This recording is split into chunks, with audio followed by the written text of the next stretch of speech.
le drame de l'Afrique, c'est que l'homme africain n'est pas assez entré dans l'histoire.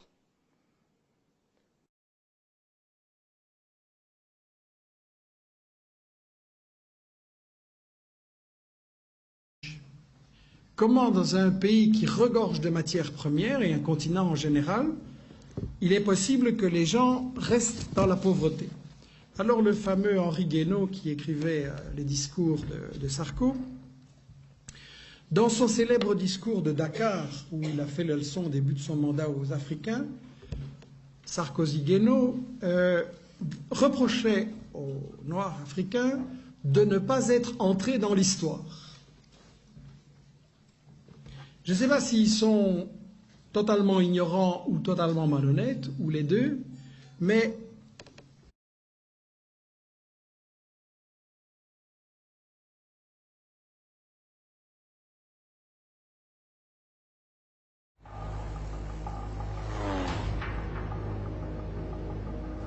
l'Afrique, berceau de l'humanité. Peuplé d'1 milliard d'habitants, le continent est riche d'une diversité ethnique et culturelle extraordinaire. Mais son histoire reste encore largement méconnue.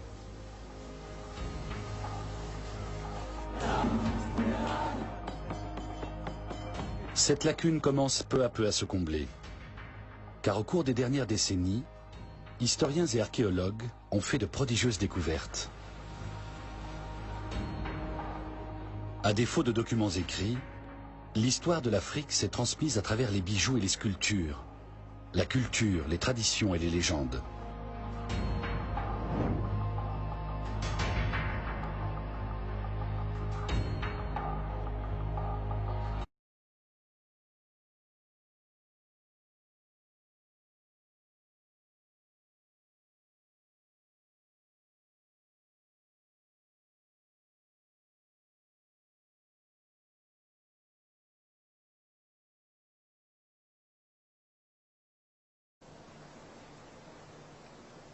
Voici à peine une centaine d'années, Karl Mosch, un chercheur d'or d'origine allemande, s'aventurait dans ces régions reculées et au terme d'une longue piste tombait sur ces murailles.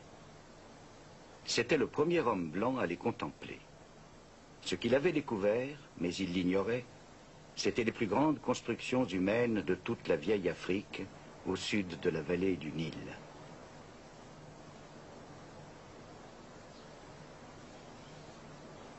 Qu'était-ce donc que ces ruines mystérieuses, découvertes au fin fond de l'Afrique? Dans le monde, hors de l'Afrique, on ignorait tout de l'histoire ancienne des peuples noirs. Aujourd'hui, enfin, on commence à apprendre. On sait que ces impressionnantes murailles s'élevaient au centre d'un puissant royaume noir. Comme dans une forteresse, des monarques vivaient leur royale solitude, qui ajoutait à leur mystère, comme il convient à la condition royale. Investis des pouvoirs religieux et temporels, ils incarnaient le bien-être du peuple.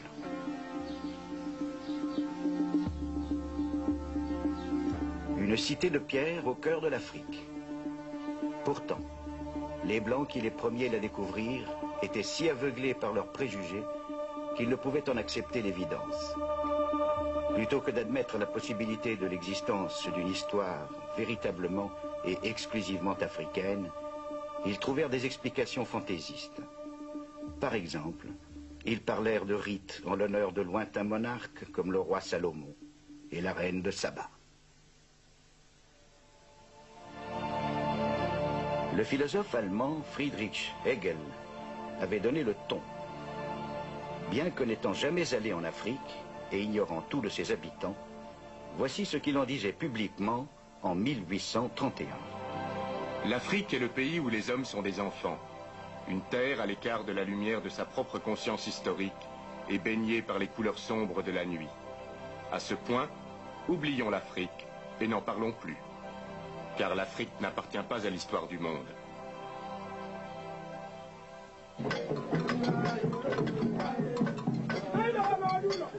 Hegel n'était pas seul à penser ainsi. Ses propos étaient très écoutés. Richard Burton, un explorateur anglais, qui lui connaissait l'Afrique et avait étudié certaines de ses langues, de ses coutumes, disait ceci. L'étude des Noirs, c'est étudier l'esprit humain à son stade le plus rudimentaire. Des êtres qui ressemblent davantage à une dégénérescence de l'homme civilisé qu'à des sauvages susceptibles de le devenir, ne serait-ce que par leur inaptitude au progrès. Leur naturel est impropre à l'éducation ou à la culture. Ils semblent appartenir à l'une de ces espèces infantiles, ne pouvant accéder à la condition d'homme, tel un maillon interrompu de la grande chaîne de la nature. Samuel Baker, un autre explorateur célèbre qui traversa cette région à la recherche des sources du Nil, écrivit dans ses mémoires. La nature humaine, à son stade le plus grossier, comme j'ai pu l'observer chez les sauvages africains, est précisément du niveau de la brute et ne saurait être comparée au noble caractère du chien. On ne trouve chez eux ni gratitude, ni pitié, ni amour, ni don de soi. Rien que la cupidité, l'ingratitude, l'égoïsme et la cruauté. Impardonnables, les Européens des XVIIIe et XIXe siècles préférèrent oublier ce que leurs ancêtres savaient fort bien, à savoir qu'en Afrique occidentale avaient prospéré de nombreux royaumes, aussi somptueux et bien gouvernés que d'autres en Europe médiévale. Qui plus est, les récits des commerçants et des diplomates ayant circulé dans ces royaumes n'étaient imprégnés d'aucune attitude de supériorité raciale. Le racisme, en fait, est un mal relativement moderne. Rien n'illustre plus clairement les changements qui allaient se produire que l'art européen de la Renaissance, et même antérieur à la Renaissance.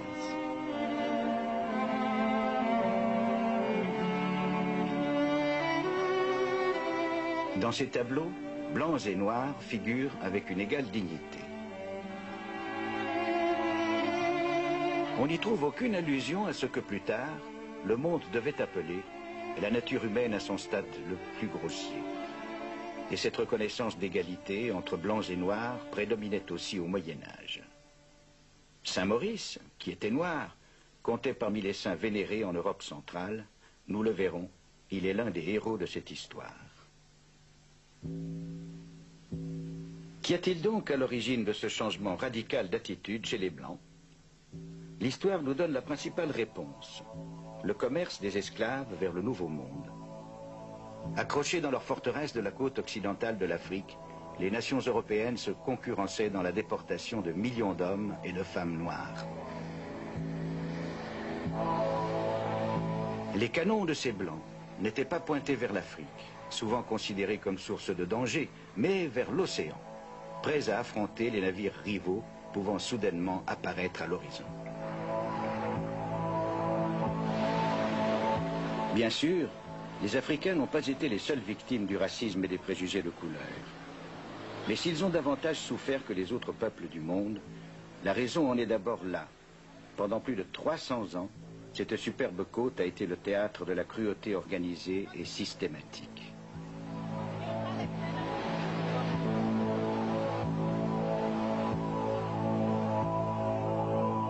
Des années durant, les Noirs, arrachés à leur foyer, furent précipités dans le monde de misère et d'humiliation des Blancs.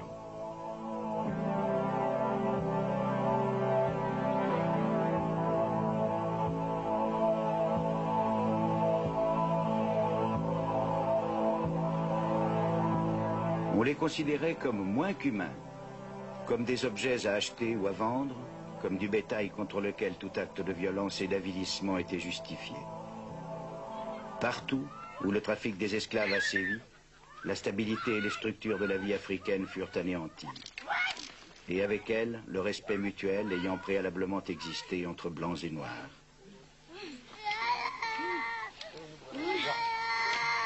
Le trafic des esclaves a cessé depuis longtemps. Il faut à nouveau réfléchir. Toutes ces vieilles idées sur l'infériorité des Noirs étaient complètement fausses, sans fondement. Elles doivent être balayées de notre esprit. Et alors, que de vérités à découvrir.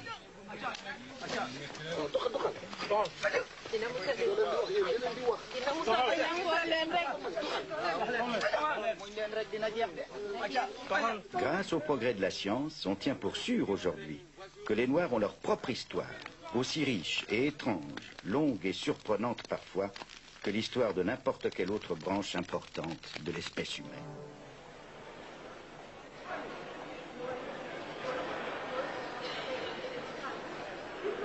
Émerveillé par les trésors du musée du Caire, on est enclin à penser à l'Égypte des pharaons comme à une civilisation en soi, ne devant rien ou presque rien aux influences extérieures de quelque origine que ce soit, comme à une civilisation entièrement originale.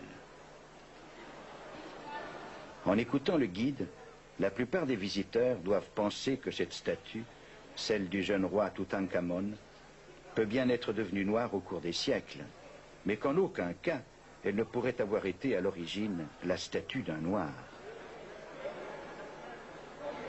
Cette idée se développe de plus en plus à présent, notamment chez les historiens et archéologues africains. L'un des spécialistes les plus reconnus est le professeur Cheikh Anta Diop du Sénégal. Contemporain des Égyptiens et même des philosophes du XIXe siècle. Voici, dans le tombeau de Ramsès III, au XIIe siècle avant Jésus-Christ, les 4 races connues des Égyptiens représentées sur le même plan. Ici, vous avez l'Égyptien, le type générique de la race. Donc, ici, c'est le type générique de l'Égyptien. Ce n'est pas tel ou tel Égyptien en particulier, mais c'est le type général de l'Égyptien qui est représenté ici, en noir charbon, si je puis dire, avec toutes ses particularités ethniques. Et sur le même tableau, vous avez le type indo-européen représenté également, avec toutes ses différences par rapport au type égyptien, du point de vue de la couleur de la peau et du point de vue du vêtement.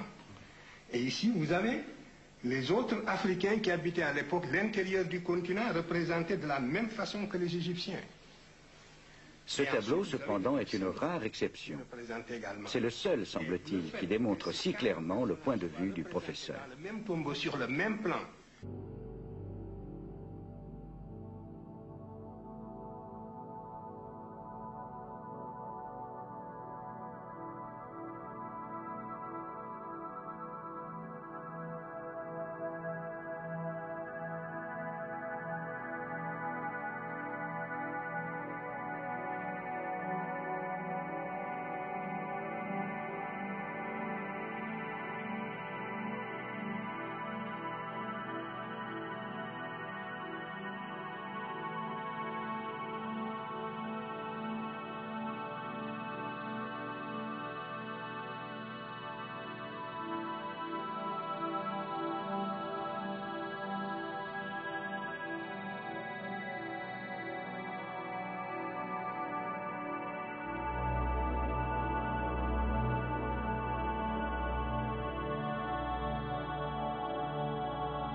ce qu'il faut noter, c'est que au moment où l'impérialisme, n'est-ce pas, atteint son apogée en quelque sorte, dans les temps modernes, en tout cas au XIXe siècle, au début du XIXe siècle,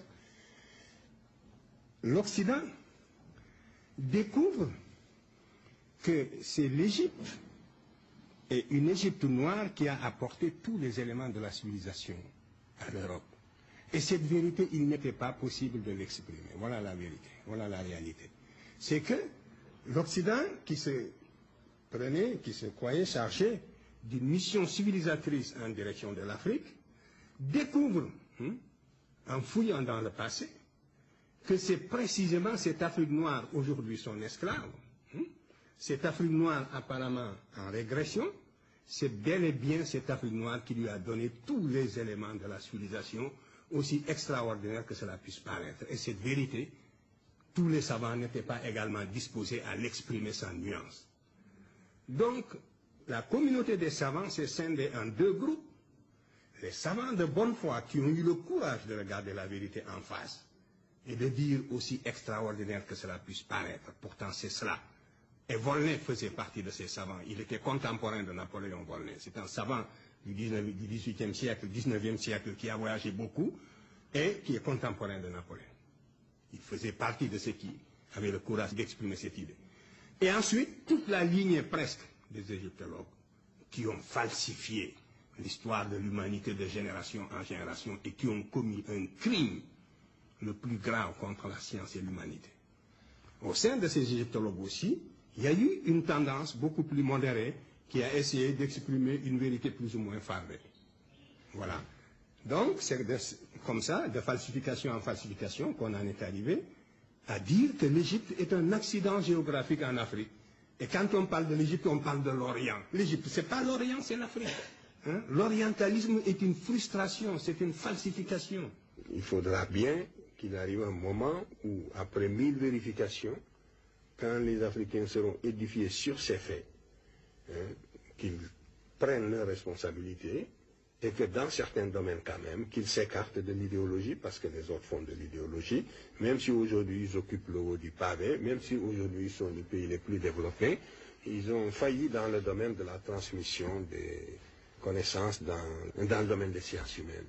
Ils n'ont pas été capables, ils ont falsifié parce que ce sont des savants de très haut niveau, c'est pas par ignorance, mais c'est par idéologie, c'est par réaction purement humaine qu'ils ont falsifié. Il y a eu des falsificateurs de l'histoire, ils ont commis ce que j'appelle, et je pèse bien mes mots, un véritable crime contre l'humanité, parce que c'est dégradant pour quelqu'un qui est chargé de propager le savoir, de transmettre sciemment des contre-vérités. Et il y a des générations entières de spécialistes occidentaux qui ont été coupables de ce crime à l'égard de l'humanité, et ils le savent. Ils le savent. Et après, c'est sur la base de ces faits falsifiés qu'on a formé des générations qui continuent à perpétuer, quelquefois de bonne foi, et qui même, une fois qu'on leur a démontré, qui, une fois formés ainsi, quand on leur démontre la vérité, même au tableau, par éducation, ils ne peuvent plus y adhérer.